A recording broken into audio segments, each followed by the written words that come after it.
When Nurse Olivia Bennett noticed the elderly patient's necklace and whispered, "That belonged to my family," she had no idea those 6 words would bring the most powerful man in Boston General Hospital crashing to his knees.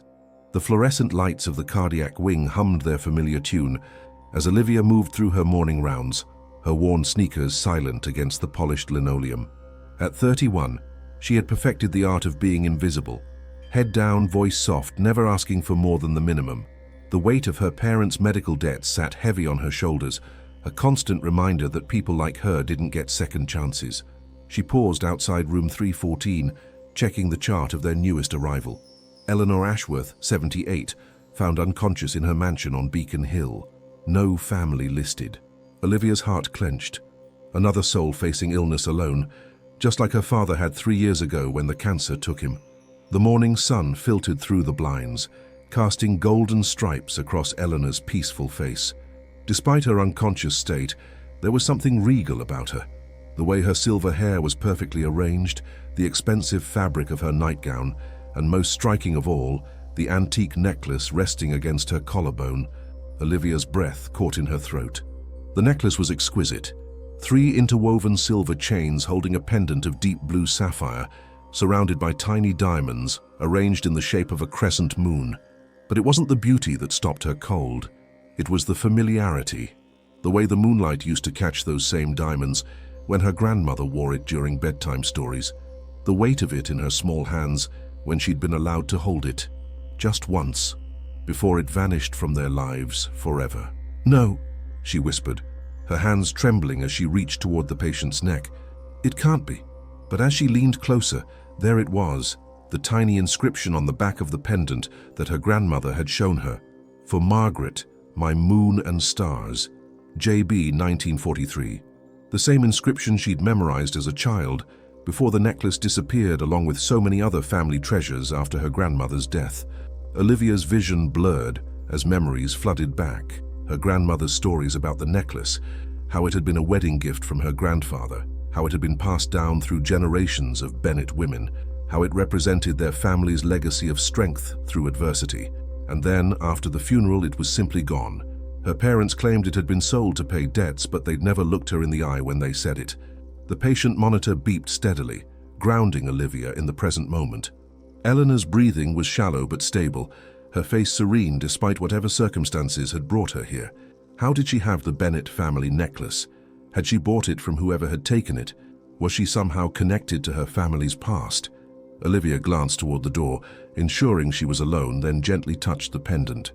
The metal was warm from Eleanor's skin, and for a moment she could swear she felt her grandmother's presence in the room. The same woman who had raised her after her parents worked double shifts, who had taught her that their family might not have money, but they had something more valuable, a legacy of caring for others. "What are you hiding?" Olivia whispered to the unconscious woman, studying her face for any resemblance to family photos she'd pored over as a child. The sound of approaching footsteps made her step back quickly, adjusting Eleanor's blanket with practiced efficiency. But her heart continued to race, and questions swirled through her mind like autumn leaves in a windstorm. After 16 years of believing the necklace was gone forever, here it was, hanging around the neck of a stranger in her hospital. As she prepared Eleanor's morning medications, Olivia's hands moved on autopilot while her thoughts churned. She'd grown up believing her family had nothing left. No inheritance, no heirlooms, no legacy beyond debt and heartbreak. Her parents had died still struggling to pay off medical bills, leaving her with nothing but their burden and the fading memory of her grandmother's stories. But seeing the necklace changed everything. If it was here, what else about her family's story might not be true? What other pieces of her heritage had been hidden from her? The morning shift change was approaching, and soon the halls would fill with the controlled chaos of Boston General's daily routine. Olivia took one last look at Eleanor, memorizing every detail of the necklace, then made a decision that would change everything. She pulled out her phone and took a careful photograph of the pendant, making sure to capture the inscription. Whatever secrets this woman held, whatever connection she had to the Bennett family, Olivia was going to find out. She'd spent her entire adult life feeling powerless, invisible, forgotten, but not anymore.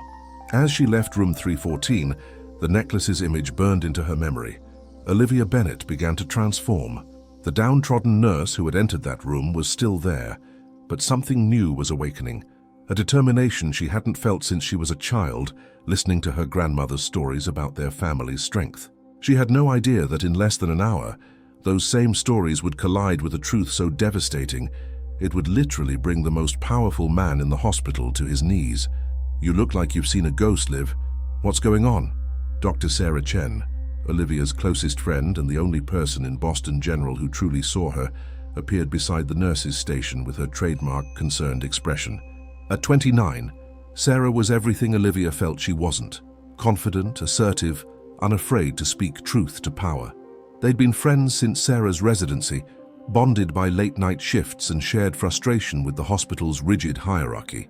Olivia glanced around the bustling corridor, ensuring they weren't overheard. The morning shift was in full swing, orderlies pushing gurneys, residents looking perpetually exhausted, and the ever-present tension that came with saving lives under institutional pressure. "Sarah, I need to show you something, but not here." They retreated to the small break room behind the nurse's station, a cramped space that smelled of burnt coffee and antiseptic. Sarah closed the door and turned to face her friend, noting the way Olivia's hands shook as she pulled out her phone. "Look at this," Olivia whispered, showing Sarah the photograph of Eleanor's necklace. "This is around the neck of the patient in 314. Sarah examined the image, her expression shifting from confusion to surprise. As a doctor, she was trained to observe details, and she could see this wasn't just any piece of jewelry. "It's beautiful, but Liv, why are you—" "This belonged to my family." The words came out in a rush, 20 years of grief and loss, compressed into 5 syllables. "My grandmother wore this every day until she died. I used to trace these diamonds with my finger when she held me. I know every curve of this pendant, Sarah. I know the inscription on the back." Sarah's eyes widened as understanding dawned. She'd heard Olivia's family stories during countless late-night conversations, how her grandmother had been the anchor of their family, how everything fell apart after her death, how Olivia's parents had struggled with debt until their own deaths left her completely alone. "That's impossible," Sarah said gently, but her clinical mind was already working. "Maybe it's similar, or it's not similar. It's identical. Even the tiny scratch on the left side where I dropped it when I was 7. Olivia's voice grew stronger, more certain. "This is my grandmother's necklace, Sarah, the one that supposedly was sold to pay for funeral expenses. But how did it end up with Eleanor Ashworth?" Sarah studied her friend's face, seeing a transformation she'd never witnessed before. The usual deferent, apologetic Olivia was being replaced by someone with fire in her eyes. "Eleanor Ashworth, that name sounds familiar. Isn't she on the hospital's board of benefactors?" "I don't know. She came in unconscious, no family listed. But Sarah, what if—" Olivia paused, afraid to voice her growing suspicion. "What if my parents lied to me? What if the necklace wasn't sold? What if there are things about my family I was never told?" The break room door suddenly opened, making both women jump. Nurse Margaret Torres, a veteran of 40 years who ran the cardiac wing with military precision, poked her head in. "Bennett, you're needed in 314. The patient is showing signs of consciousness." Olivia's heart raced as she followed Margaret down the hallway, Sarah close behind. The morning sun had shifted, casting the corridor in a different light that seemed to heighten every sound, every smell, every sensation. She felt hyper-aware, as if the universe was preparing her for something momentous. As they approached room 314, Olivia noticed increased activity. 2 orderlies wheeled equipment past them, and she could see movement through the partially open door. Eleanor was waking up. "Stay close," Sarah whispered, squeezing Olivia's shoulder. "Whatever happens, I've got your back." Inside the room, Eleanor Ashworth was slowly opening her eyes, her hands moving instinctively to her throat to check for her necklace. Relief crossed her features when she felt it still there. Olivia hung back, observing, her mind racing with questions she didn't know how to ask. Eleanor's gaze swept the room, taking in the medical equipment, the hospital gown she now wore, the IV in her arm. When her eyes landed on Olivia, something flickered across her expression, a moment of recognition that made Olivia's breath catch. "You," Eleanor whispered, her voice hoarse from unconsciousness. "You have Margaret's eyes." The room fell silent except for the steady beep of the heart monitor. Olivia stepped forward, her legs feeling like they might give out. "Did you say Margaret? That was my grandmother's name." Eleanor struggled to sit up, her hand still protectively covering the necklace. "Margaret Bennett. She was the most remarkable woman I ever knew." The world tilted. Olivia gripped the bed rail, Sarah's hand steadying her from behind. "You knew my grandmother?" "Knew her?" Eleanor's laugh was bitter, tinged with old pain. "Child, I owed her everything. And when she died, I made sure her most precious possession would be safe. I've been wearing it ever since, waiting for the right moment to—" Her voice trailed off as her eyes moved past Olivia to the door. Olivia turned to follow Eleanor's gaze, and her blood ran cold. Standing in the doorway, his face pale with what looked like recognition and fear, was Henry Wallace, the hospital director. The man whose word was law at Boston General, whose approval could make or break careers, whose reputation for integrity was legendary throughout the city. "Eleanor," he said quietly, his usual commanding presence replaced by something that looked almost like dread. "I heard you were here." Eleanor's grip on the necklace tightened. "Hello, Henry. I wondered when you'd show up." The tension in the room was palpable. Olivia looked between Eleanor and Henry, sensing undercurrents she couldn't understand. Whatever history these two shared, it was connected to her grandmother, to the necklace, and somehow to the secrets that had shaped her entire life. Sarah moved closer to Olivia, ready to support her friend through whatever revelation was coming. Neither of them could have predicted what would happen next. Henry Wallace stepped into the room with the measured confidence of a man accustomed to being in control, but Olivia noticed something she'd never seen before, uncertainty flickering behind his steel-grey eyes. At 58, the hospital director was an imposing figure, tall and distinguished with silver hair that never seemed out of place and tailored suits that cost more than Olivia made in 3 months. "Eleanor, you gave us quite a scare," Henry said, his voice carrying its usual authority, but Olivia detected a slight tremor. "The paramedics said you were found unconscious in your study." Eleanor's laugh was sharp, cutting through the sterile air. "Always the concerned administrator, aren't you, Henry? Tell me, are you here as the director of Boston General, or are you here because you're terrified of what I might remember?" The heart monitor's beeping seemed to quicken, matching Olivia's pulse. She stood frozen between the bed and the door, feeling like an intruder in a conversation that predated her existence, yet somehow centered around her. Henry's jaw tightened almost imperceptibly. "I'm here because you're a valued member of our hospital community. Your contributions to our cardiac wing renovation were—" "Stop." Eleanor's voice cut through his practiced diplomacy like a scalpel. "We both know why you're really here." Her hand moved to the necklace, and for the first time since entering the room, Henry's gaze followed the movement. The moment his eyes fell on the pendant, everything changed. The color drained from Henry's face so quickly that Olivia thought he might be having a medical emergency. His composed exterior cracked, revealing something raw and desperate underneath. His breathing became shallow, and he gripped the doorframe for support. "Where?" he whispered, then seemed to catch himself. "Eleanor, we should discuss this privately. Perhaps in my office." "No." Eleanor's voice carried the authority of someone used to being obeyed, despite her hospital gown and vulnerable position. "I'm tired of privacy, Henry. I'm tired of secrets." She turned to Olivia, her expression softening.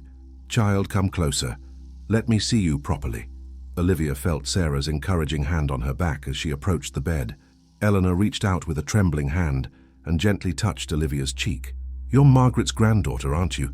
I can see her strength in your face, her kindness in your eyes." Eleanor's voice grew stronger, more resolute. "She talked about you constantly. Her little Olivia who wanted to be a nurse, who had such a gentle heart." Tears stung Olivia's eyes. She talked about me. Every day we worked together. She was so proud of you, so worried about your future. She knew your parents were struggling, knew the burdens you would inherit." Eleanor's fingers traced the necklace chain. "She made me promise to protect this, to keep it safe until you were old enough to understand its true value." Henry stumbled backward, his face ashen. "Eleanor, please. You want to know what this necklace represents?" Eleanor's voice rose, filled with decades of suppressed truth. "It's not just a family heirloom. It's evidence, Henry. Evidence of what you did to Margaret Bennett. Evidence of the lies you've built your career on." The room fell silent except for the mechanical sounds of medical equipment. Olivia felt the world shifting beneath her feet, reality rearranging itself in ways she couldn't yet comprehend. Sarah moved closer, ready to catch her if she fell. "I don't understand," Olivia whispered. "What did my grandmother have to do with him?" Eleanor's eyes never left Henry's pale face. "Your grandmother wasn't just a nurse here, child. She was a researcher. A brilliant woman who discovered something that certain people wanted buried forever." Henry's composure finally shattered completely. "Eleanor, you don't understand the complexities." "I understand perfectly." Eleanor's voice boomed with sudden strength. "I understand that Margaret Bennett died believing she'd failed, believing her research was worthless. I understand that you let her die thinking her life's work meant nothing, when in reality you'd stolen it and built your entire reputation on her discoveries." The words hit the room like lightning. Henry swayed on his feet, his breathing becoming labored. He reached for the wall, his legs visibly shaking. I didn't..." Henry's voice was barely audible. "Didn't what? Didn't steal her research on cardiac regeneration therapy? Didn't publish it under your name? Didn't use it to become the youngest department head in Boston General's history?" Eleanor's words came like hammer blows, each one driving Henry further toward collapse. Olivia watched in stunned silence as the most powerful man she'd ever known began to crumble before her eyes. "My grandmother was a researcher. She was a genius," Eleanor said firmly. "She developed groundbreaking techniques that have saved thousands of lives, techniques that Henry presented as his own work, launching his career while your family struggled in poverty." The revelation hit Olivia like a physical blow.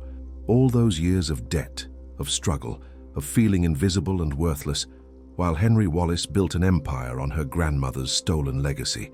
Henry's knees buckled. He clutched his chest, his face gray with shock and what looked like the beginning of a panic attack. I can't... This isn't..." And then, as Eleanor lifted the necklace and held it toward the light, Henry Wallace, the untouchable director of Boston General, the man whose word was law, collapsed to the floor in a dead faint. The sound of his body hitting the linoleum seemed to echo through the room like a judgment. Alarms began to sound as his fall triggered the emergency call system. Within seconds, medical staff would flood the room, but for this moment, there was only truth hanging in the air like smoke after lightning.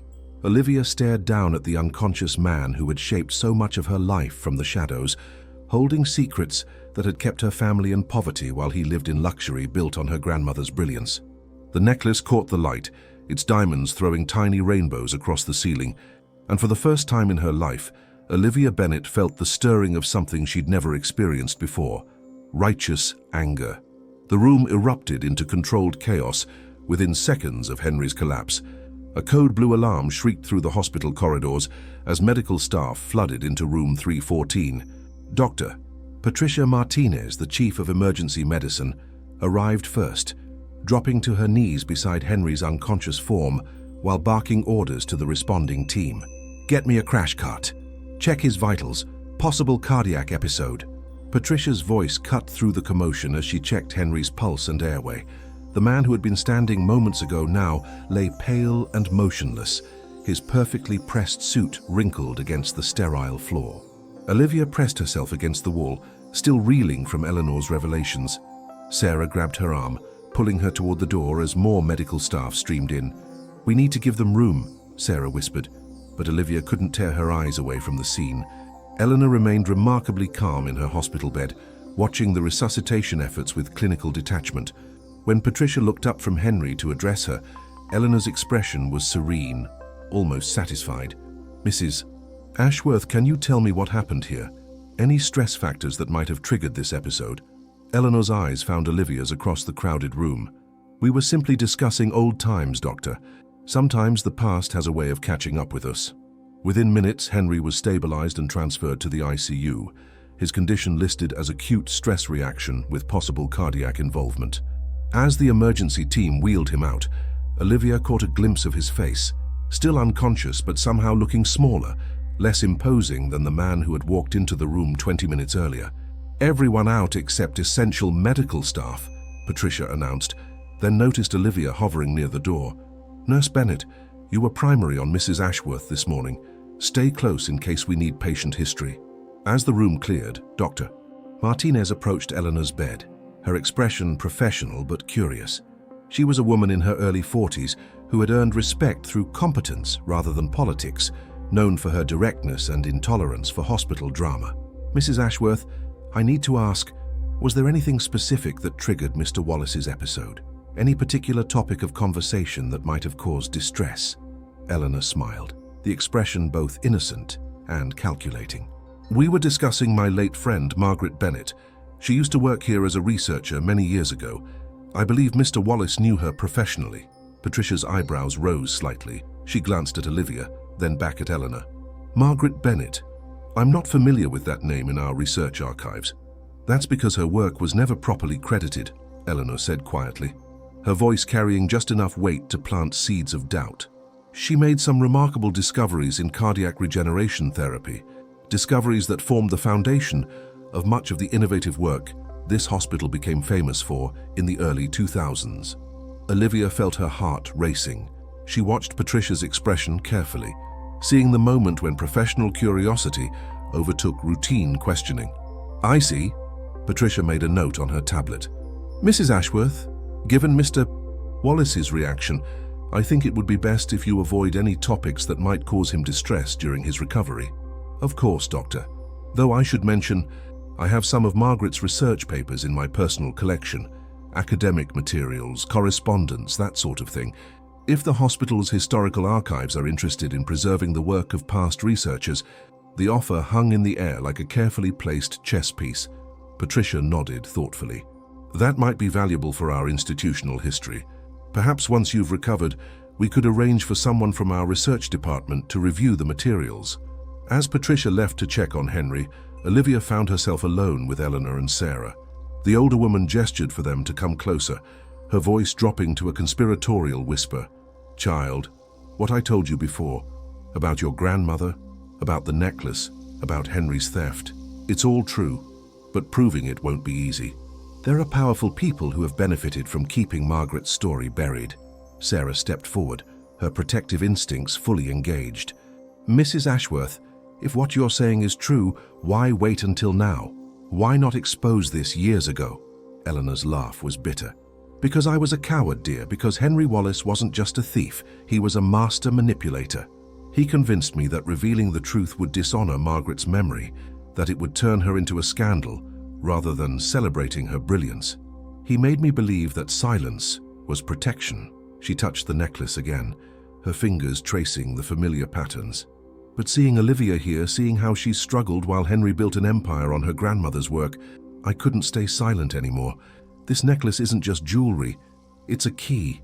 Margaret hid evidence in ways that only someone who knew her well would understand. Olivia's mind raced. What kind of evidence? Research notes, correspondence, proof of authorship.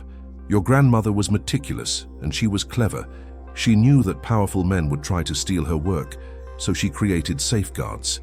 Hidden documentation, coded references, a paper trail that only someone with the necklace could fully decode.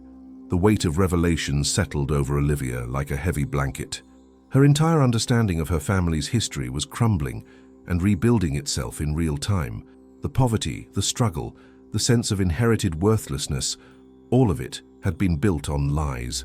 But Henry will fight back, Eleanor continued, her voice growing urgent.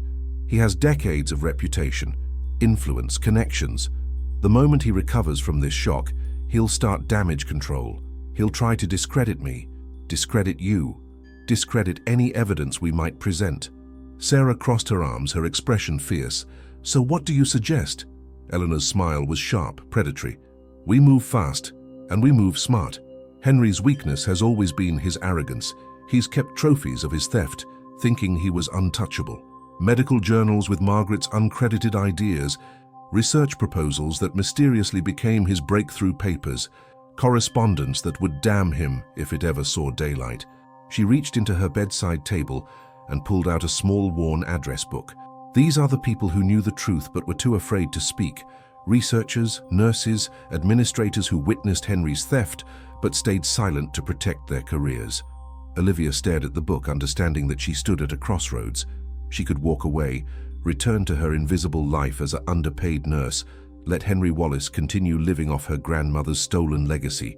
Or she could step into the fight of her life against one of the most powerful men in Boston's medical establishment. The necklace caught the afternoon light streaming through the window, and Olivia could swear she heard her grandmother's voice whispering, "Fight, child, fight for the truth." The hospital's medical library occupied the entire fourth floor of the East Wing, a maze of stacks and study carrels that few staff members visited after hours. As evening shadows stretched across Boston, Olivia and Sarah made their way through the deserted corridors. Eleanor's address book clutched in Olivia's hand like a road map to the truth. Eleanor had been discharged that afternoon with a clean bill of health, but not before pressing a key into Olivia's palm. "Storage Unit 247 on Commonwealth Avenue," she had whispered. Margaret's research papers. Everything Henry thought he'd destroyed. Now, 3 hours after the last shift change, the two women stood before the library's historical archives section, their hearts pounding with a mixture of fear and anticipation. The key Eleanor had given them opened not just a storage unit, but potentially the door to justice that had been sealed for 2 decades. "Are you sure about this?" Sarah asked, watching Olivia's hands shake as she pulled out the address book. "Once we start down this path, there's no going back. Henry Wallace isn't just going to accept defeat quietly." Olivia thought of her parents, dead from stress and poverty, while Henry lived in his Beacon Hill mansion built on stolen brilliance. She thought of her grandmother, dying believing her life's work was worthless, while her discoveries saved lives under another man's name. Most of all, she thought of the years she'd spent feeling invisible, insignificant, when she was the granddaughter of a genius. "I'm sure." The words came out stronger than she felt. "Help me understand what we're looking for."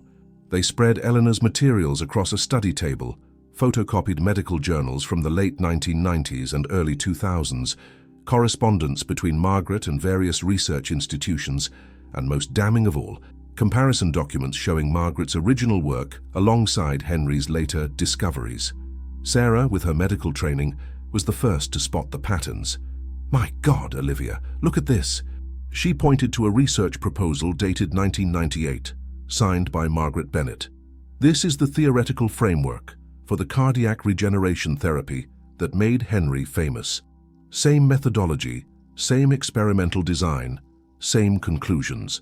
But this paper is published under Henry's name 2 years later," Olivia said, holding up a medical journal. "He didn't even change the terminology." They worked through the documents with increasing amazement and rage. Margaret Bennett hadn't just been a nurse. She had been a visionary researcher whose work had revolutionized cardiac care. Her theoretical frameworks had led to treatments that had saved thousands of lives, generated millions in research grants, and established Boston General as a leader in cardiac innovation, all under Henry Wallace's name.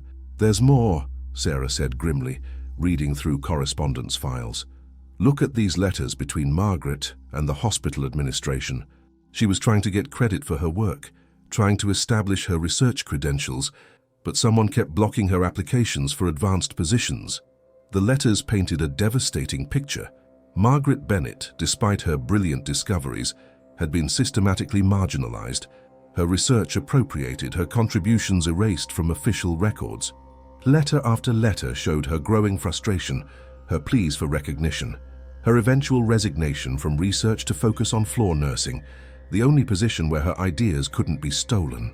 "This one is dated 6 months before she died," Olivia whispered, reading a letter addressed to the hospital's ethics board. "She's formally accusing Henry of intellectual theft. She says she has evidence, documentation that proves her original authorship." Sarah looked up from her own pile of documents. "What happened to the complaint?" They found the answer in a terse response from the ethics board chairman, a Dr. Robert Chen, Sarah's own father, though he had passed away before Sarah entered medicine. The complaint had been dismissed due to insufficient evidence and concerns about professional reputation. "The fix was in from the beginning," Sarah said, her voice hollow. "They protected Henry because he was their golden boy, their grant winner, their public face. Your grandmother never had a chance." As if summoned by their discovery, the sound of footsteps echoed through the library. Both women froze, listening to the measured tread of someone walking purposefully through the stacks. The security guard made rounds every 2 hours, but it was still too early for the next patrol. The footsteps stopped just outside their alcove. "I thought I might find you here." Henry Wallace stepped into view, no longer the broken man who had collapsed in Eleanor's room. He was impeccably dressed despite his recent medical episode, his composure restored, his presence commanding. But there was something different in his eyes, a hardness that spoke of a man with nothing left to lose. "Henry," Sarah said, instinctively moving to shield the documents, "you should be resting. You had a significant medical event today." "A momentary weakness," Henry replied dismissively. "Brought on by shock at seeing Eleanor after so many years. We have history." His gaze moved to the spread of papers, and Olivia saw recognition and calculation flicker across his features. "I see you've been doing some research of your own. I hope you understand that historical documents can be easily misinterpreted without proper context. What context would justify stealing my grandmother's life work?" Olivia's voice surprised her with its strength.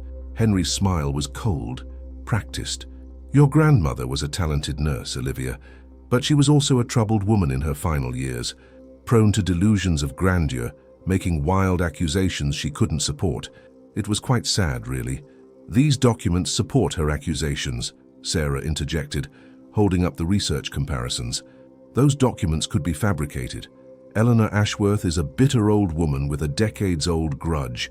She's been making these same baseless accusations for 20 years. Henry stepped closer, his tone becoming paternal, condescending. "I understand your desire to honor your grandmother's memory, but pursuing this fantasy will only embarrass yourself and damage her reputation further."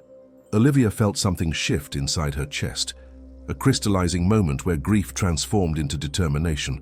"My grandmother died in poverty because you stole from her. My parents died under the weight of medical debt while you lived in luxury built on her discoveries. And now you want me to protect your reputation?" Henry's mask slipped slightly. "I want you to be realistic about what you can prove and what the consequences might be for everyone involved. Boston General is a respected institution.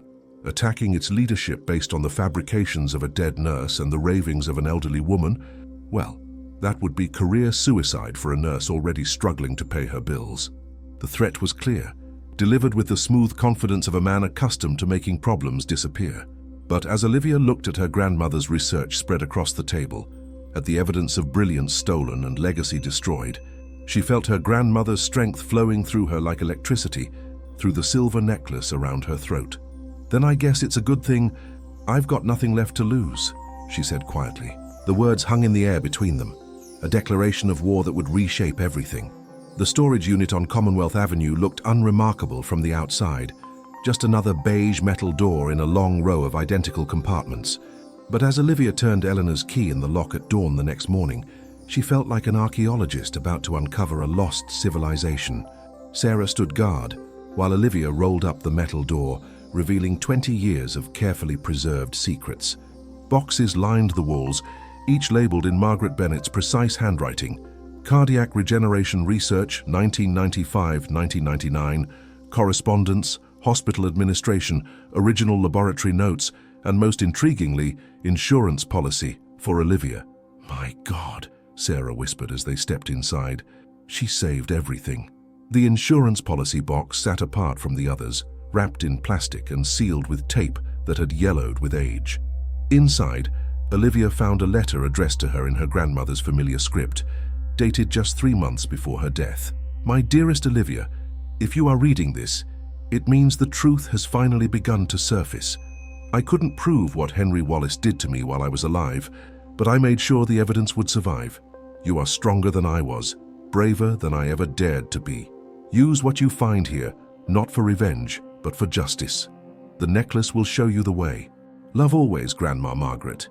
Beneath the letter lay copies of documents that made their library discoveries look incomplete. Original research notes in Margaret's handwriting, correspondence with international medical journals, and most damning of all, recorded conversations between Margaret and Henry from 1999, captured on microcassettes and carefully transcribed. She was recording their meetings, Sarah said in amazement, reading over Olivia's shoulder. "Listen to this transcript from March 15, 1999. Henry Wallace. Margaret, you need to understand that your name on these papers would create complications. The board isn't ready for a nurse to receive this level of recognition. Margaret Bennett. These are my discoveries, Henry. My theoretical framework, my experimental design. Henry Wallace. And they'll change medicine forever. Under the right authorship, they'll receive the attention they deserve." The recordings painted a picture of systematic manipulation. Henry had convinced Margaret that her gender and nursing background would prevent her work from being taken seriously, that allowing him to publish under his name was the only way to ensure her discoveries would benefit patients.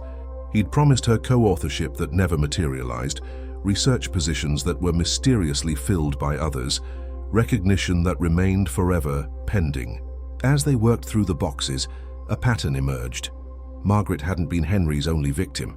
There were references to other researchers, other nurses whose ideas had been appropriated, other careers destroyed by Henry's ambition. She had been building a case not just against him, but against an entire system that allowed brilliant minds to be exploited. "Olivia, look at this," Sarah said urgently, holding up a manila folder labeled "Witnesses Current Status." Inside were detailed notes about staff members who had witnessed Henry's theft, along with current contact information updated as recently as 6 months before Margaret's death. The first name on the list made Olivia's breath catch. Dr. Patricia Martinez, now Chief of Emergency Medicine, listed as present during laboratory discussions 1998-1999. Heard Henry discussing adapting Bennett's protocols with department heads. "Patricia knew," Olivia whispered. "She was there when it happened." They continued reading through the witness list, finding names of people still working at Boston General, people who had remained silent for 20 years but might speak if approached correctly.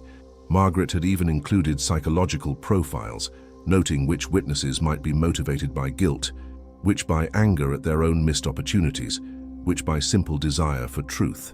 By mid-morning, they had catalogued enough evidence to destroy Henry Wallace's career 10 times over. But as Olivia sat surrounded by her grandmother's meticulous documentation, she realized the magnitude of what they were attempting.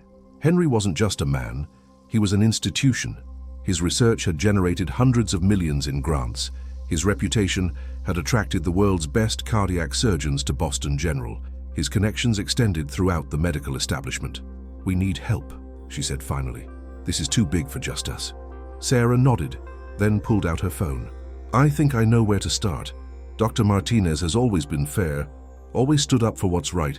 If she knew the truth back then and stayed silent, maybe she's been waiting for someone brave enough to speak up." They spent the next hour strategizing, using Margaret's witness profiles to plan their approach. They would start with Patricia Martinez, then work through the list of current staff members who had knowledge of Henry's crimes. Each conversation would be carefully documented, each piece of testimony preserved. As they prepared to leave the storage unit, Olivia touched the necklace through her scrubs. The pendant felt warm against her skin, and for a moment, she could almost feel her grandmother's presence guiding her. "Grandma made sure I'd have everything I needed," she said softly. "She knew someday I'd be strong enough to finish what she started." They sealed the most crucial documents in Sarah's medical bag, taking only what they needed for their first confrontation. As they drove back toward Boston General, Olivia felt the transformation continuing within her. The scared, invisible nurse was still there, but she was being overshadowed by something powerful, her grandmother's legacy of brilliance and courage. "Whatever happens next," Sarah said as they pulled into the hospital parking garage, "we're in this together." Olivia nodded, clutching the necklace beneath her uniform. They had moved beyond the point of no return. Now it was time to start building the coalition that would bring Henry Wallace to justice. The first witness was waiting for them in the emergency department, unaware that her decades of silence was about to end. Dr. Patricia Martinez was reviewing patient charts in her office when Sarah knocked on the door, Olivia standing nervously behind her. The emergency department chief looked up with a mixture of curiosity and concern. It was unusual for a nurse and resident to request an urgent private meeting. "Come in," Patricia said, gesturing to the chairs across from her desk. "Sarah, you sounded cryptic on the phone. Is everything all right?" Olivia took a deep breath, feeling the weight of her grandmother's necklace beneath her scrubs. "Dr. Martinez, we need to talk to you about Margaret Bennett." The effect was immediate. Patricia's pen froze mid-signature, her face going pale in a way that reminded Olivia of Henry's reaction the day before. After 20 years of silence, Margaret Bennett's name still had the power to shatter composure. I haven't heard that name in a very long time," Patricia said carefully. "May I ask why you're bringing it up?" Sarah leaned forward. "Because Margaret Bennett was Olivia's grandmother, and we've discovered evidence that her research was stolen by Henry Wallace." Patricia's hands trembled slightly as she set down her pen. She was quiet for a long moment, staring at a point somewhere beyond Olivia's shoulder. When she finally spoke, her voice was barely above a whisper. I wondered when this day would come. I've been waiting for it, dreading it, for 20 years. Olivia felt her heart racing. You knew what happened to her?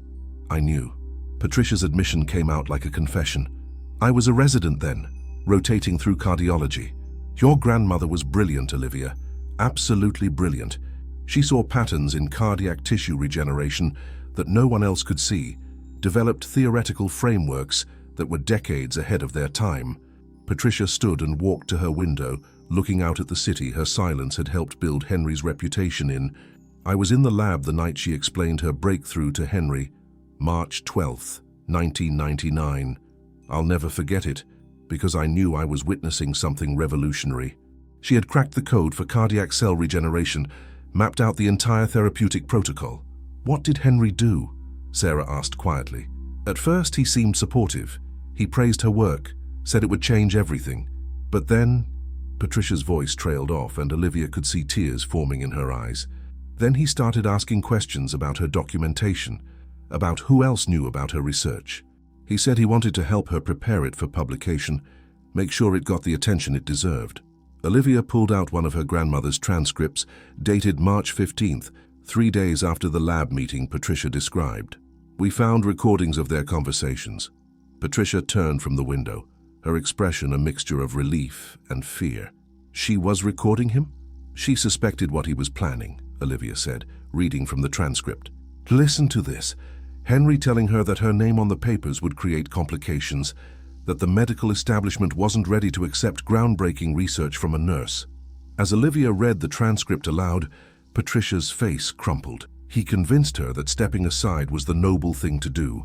He made her believe that letting him take credit was the only way to ensure her discoveries would help patients. And I said nothing. Why? The question came out harsher than Olivia intended, but she needed to understand how her grandmother's brilliant mind had been so systematically betrayed. Patricia returned to her desk, her movements slow and deliberate. Because I was a resident, Olivia. Because Henry Wallace was already being talked about for department head. Because challenging him would have destroyed my career before it started. Because I was young and scared and thought someone else would speak up. But no one did, Sarah said. No one did. Patricia's voice was heavy with decades of regret. Your grandmother submitted her formal research proposal in April 1999. By June, Henry had published nearly identical work under his own name in the Journal of Advanced Cardiac Medicine. By September, he was being interviewed on medical shows as the brilliant young researcher who had revolutionized cardiac care. Olivia felt the familiar anger building in her chest, but this time it was coupled with something else, a sense of inevitability, as if all roads had been leading to this moment. What happened to my grandmother after that? She tried to fight it, filed complaints with the hospital ethics board, reached out to medical journals, contacted researchers at other institutions. But Henry was already too powerful, too connected. Every door she tried to open had already been closed by his influence. Patricia wiped her eyes with a tissue.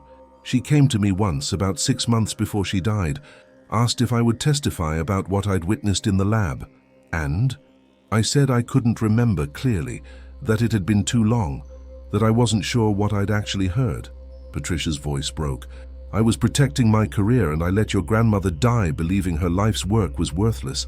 The room fell silent except for the distant sounds of the emergency department, beyond the office walls.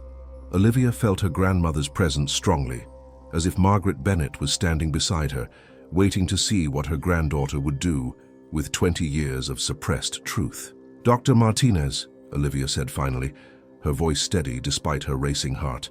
My grandmother left evidence. Recordings, documents, correspondence. Enough to prove what Henry did, but only if people who witnessed it are willing to speak. Patricia looked up, hope and fear warring in her expression. After all this time, would it matter? Henry's untouchable now. His reputation, his connections.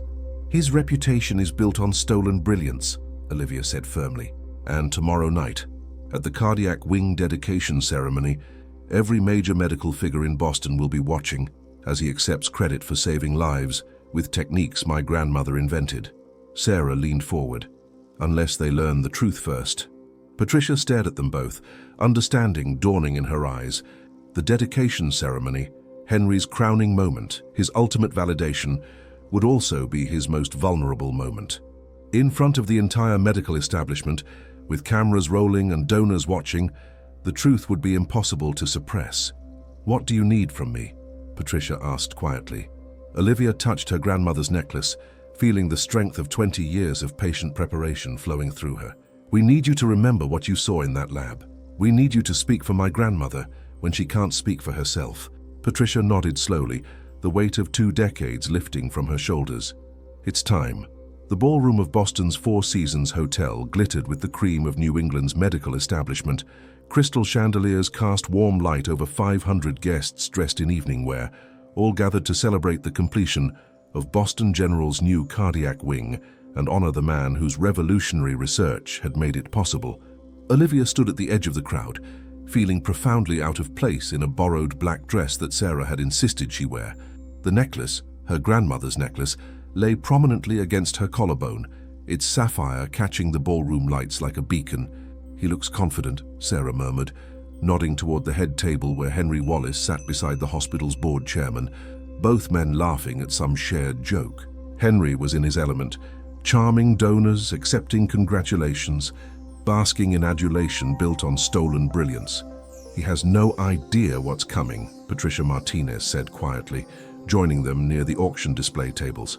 The emergency department chief had spent the day reaching out to other witnesses on Margaret's list, and the response had been overwhelming. 20 years of suppressed guilt had created a powder keg of testimony waiting to explode. Dr. James Morrison, now head of cardiac surgery but formerly a resident who had witnessed Henry appropriating Margaret's protocols, approached their small group. Behind him came Dr. Susan Chen, Sarah's aunt, and a cardiologist who had been in the lab when Margaret explained her breakthrough. One by one, Margaret's witnesses were gathering, ready to speak truth to power. "Dr. Martinez filled us in," Dr. Morrison said quietly. "We should have spoken up years ago." Margaret Bennett was twice the researcher Henry Wallace ever was. Olivia felt a surge of gratitude mixed with sadness. These people, good people, brilliant people, had let fear silence them for 2 decades. But tonight, their combined testimony would create an earthquake that would shake Boston's medical establishment to its foundation. The evening's program began with the hospital chairman thanking donors and celebrating the new cardiac wing's state-of-the-art facilities. Henry was introduced as the evening's keynote speaker, the man whose groundbreaking research in cardiac regeneration therapy had revolutionized treatment protocols worldwide. As Henry took the podium to thunderous applause, Olivia felt her grandmother's presence strongly. The necklace seemed to grow warm against her skin, and she could almost hear Margaret's voice whispering, "Now, child, it's time." "Ladies and gentlemen," Henry began, his voice carrying easily through the sound system, 22 years ago, I had a vision of cardiac medicine that seemed impossible at the time." Olivia stood, her movement causing several heads to turn. She began walking toward the front of the ballroom, her borrowed heels clicking against the polished floor. Conversations quieted as people noticed the young nurse making her way through the seated crowd. "The theoretical framework for cardiac regeneration therapy came to me during long nights in the laboratory," Henry continued, unaware of the disturbance in his audience, working with tissue samples and cellular data that others had deemed hopeless. Olivia reached the front of the room and stood before the head table, her presence finally catching Henry's attention. His words faltered as he saw her, his face going pale as his eyes locked on the necklace around her throat. "I'm sorry to interrupt," Olivia said, her voice carrying clearly in the suddenly quiet ballroom, "but I think there's been a mistake." Murmurs rippled through the crowd. The hospital chairman leaned toward his microphone. "Excuse me, miss, but this is a private event."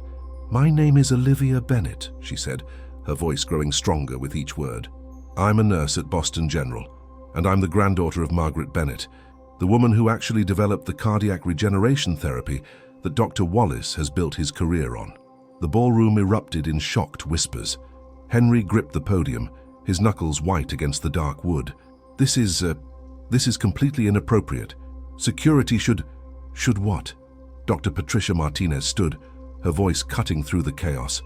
"Should silence the truth, Henry, like we did 20 years ago?" One by one, the witnesses Margaret had so carefully documented began standing throughout the ballroom. Dr. Morrison, Dr. Chen, Dr. Rebecca Torres, now head of nursing administration, former residents, current department heads, administrators who had watched Margaret Bennett's brilliance be systematically stolen and attributed to Henry Wallace.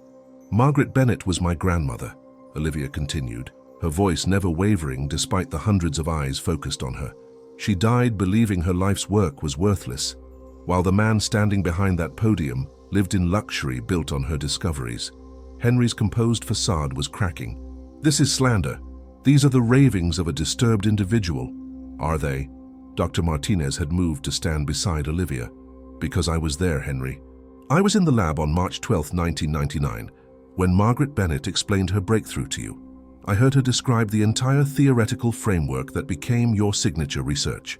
The ballroom fell silent, except for the sound of camera phones clicking as social media began to capture and broadcast the confrontation.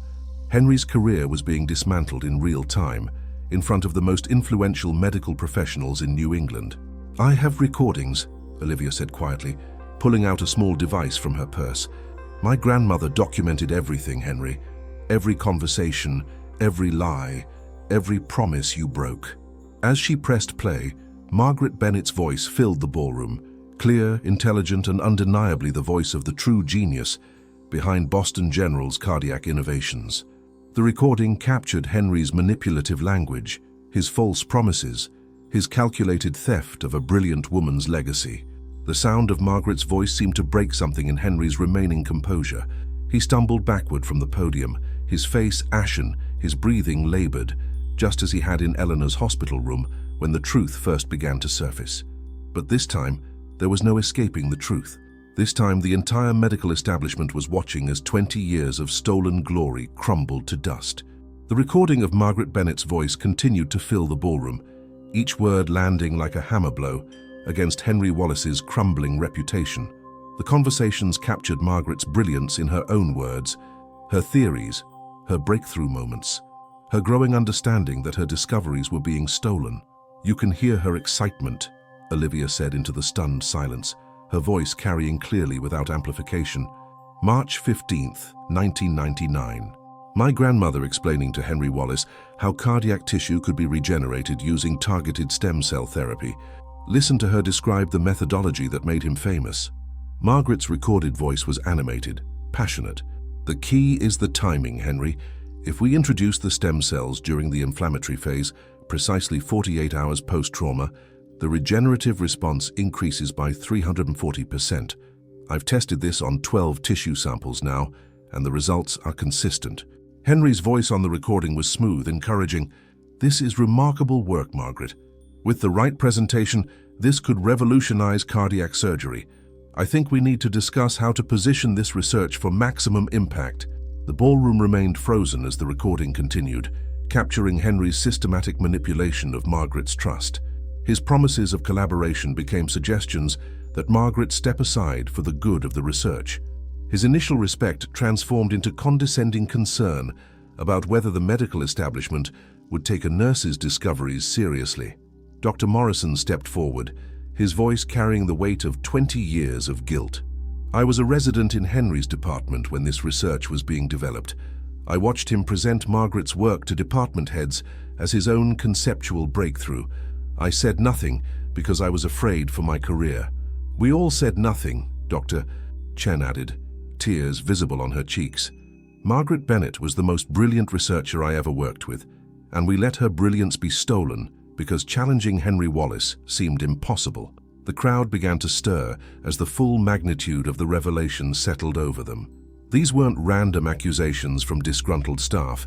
These were testimonies from some of Boston's most respected physicians, people whose integrity was beyond question. Eleanor Ashworth appeared at the edge of the crowd, her silver hair catching the chandelier light as she made her way toward the front of the ballroom. Despite her age, she moved with purpose, the same necklace that had started this revelation now hanging around her own neck, a twin to the one Olivia wore. I was Margaret's research partner, Eleanor announced, her voice carrying clearly through the sound system as someone handed her a microphone. We worked together for 3 years developing the theoretical framework for cardiac regeneration. I have the original laboratory notes, the preliminary research proposals, the correspondence with medical journals, all in Margaret's handwriting, all predating Henry's published papers by months. Henry tried to speak, his voice barely above a whisper. Eleanor, you're confused. You're misremembering. Am I? Eleanor's smile was sharp as steel. Then perhaps you can explain this. She pulled out a manila folder and began reading from correspondence dated April 1999. Letter from Margaret Bennett to the Journal of Advanced Cardiac Medicine, submitting her research proposal titled Regenerative Therapy Through Targeted Stem Cell Application in Cardiac Tissue. Received stamp shows April 23, 1999. Eleanor looked up at the crowd. Henry's nearly identical paper was published in the same journal 2 months later, with no mention of Margaret's earlier submission. The murmur that rippled through the ballroom was angry now, the kind of sound that came from professionals recognizing a fundamental betrayal of scientific ethics.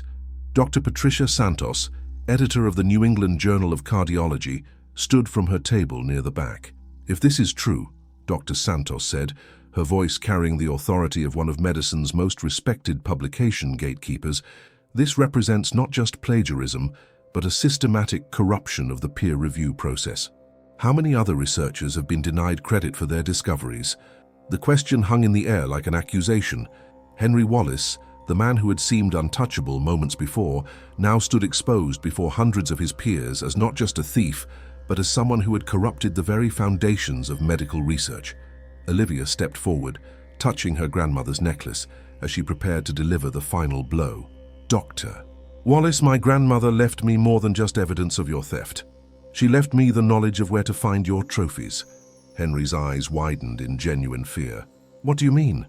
She knew you were arrogant, Henry. She knew you'd keep copies of her work, evidence of your brilliant discoveries. She documented everything, including the combination to your private safe at Boston General. The color drained completely from Henry's face. Olivia could see in his expression that he knew exactly what she was talking about. The safe behind the painting in his office, where he'd kept Margaret's original research notes like trophies, proof of his successful theft. Tomorrow morning, Olivia continued, her voice steady despite the magnitude of what she was revealing, Boston General's board of directors will open that safe. They'll find my grandmother's original laboratory notes, her handwritten research proposals, her correspondence with you, all the evidence needed to prove that the man you're honoring tonight built his entire career on stolen brilliance. The ballroom erupted. Conversations exploded at every table as medical professionals processed the implications. Cell phones appeared as social media captured and broadcast the collapse of one of Boston's most respected medical figures. Camera crews, drawn by the commotion, had arrived and were filming Henry Wallace's public downfall. Henry swayed on his feet, gripping the podium for support. The man who had walked into this ballroom as a celebrated researcher was now exposed as a fraud before the most important people in his field. His reputation, built over 2 decades, was crumbling in real time. Margaret Bennett died believing she was a failure, Olivia said, her final words carrying the weight of 20 years of injustice. Tonight, she's finally getting the recognition she deserved. The cardiac wing you're dedicating should bear her name, not yours. The lives saved by regenerative therapy should be credited to her brilliance, not your theft. As Henry Wallace collapsed into his chair, his face buried in his hands, Olivia felt her grandmother's spirit soaring free at last. Justice, delayed by 2 decades, had finally arrived. 3 months after the Four Seasons revelation that had shattered Boston's medical establishment, Olivia Bennett stood in the newly renamed Margaret Bennett Cardiac Research Wing, watching as workers installed the final plaque that would honor her grandmother's legacy. The morning sun streamed through the floor-to-ceiling windows of what had once been Henry Wallace's corner office, now converted into a research library dedicated to preserving the work of overlooked medical pioneers. Eleanor Ashworth sat in a comfortable chair nearby, her eyes bright with satisfaction as she watched Olivia organize her grandmother's restored research files. She would be so proud, Eleanor said softly, touching the necklace that had started their journey toward truth. After the dedication ceremony confrontation, Eleanor had insisted that Olivia keep both necklaces, her grandmother's original and the replica Eleanor had worn in protective custody. Margaret always believed that truth had a way of surviving, even when buried under decades of lies. The investigation that followed the ballroom revelation had been swift and devastating.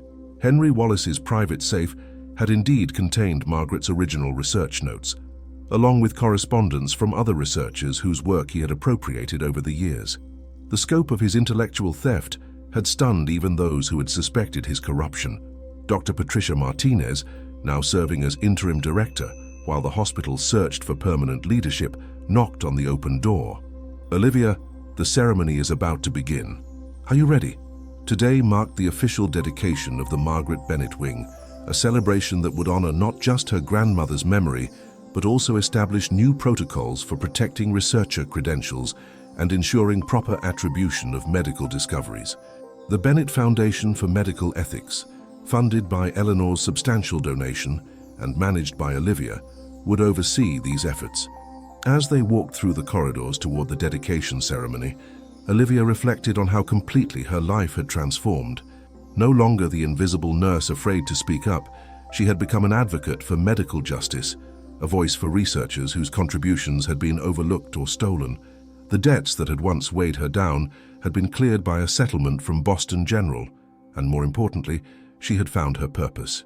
The ceremony was being held in the main atrium, but unlike the exclusive Four Seasons gathering 3 months earlier, this event welcomed current hospital staff, former colleagues of Margaret's, and medical students who would benefit from the research wing's resources.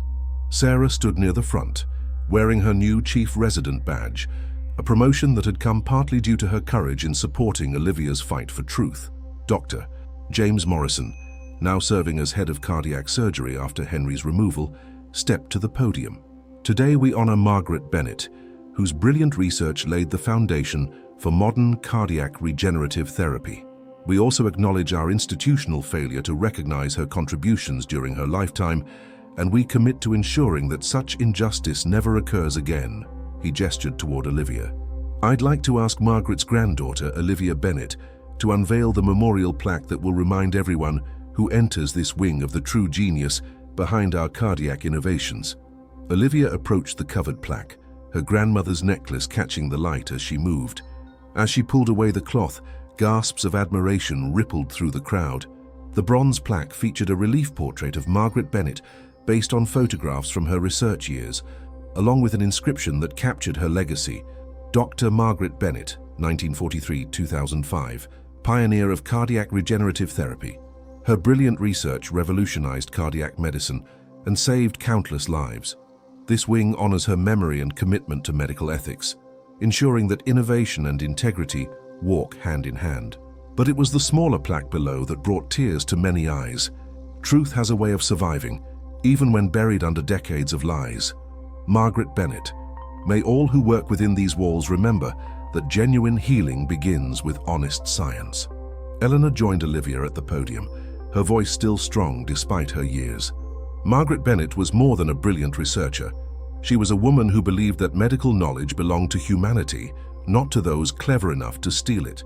This wing represents not just her vindication, but our commitment to protecting future researchers from the theft she endured. The crowd applauded as current staff members shared stories about how Margaret's recovered research had already led to new breakthroughs in cardiac care. Her theoretical frameworks, finally given proper attribution, were being expanded by researchers at institutions worldwide. The knowledge that had been buried for 20 years was blooming into innovations that would save lives for generations to come.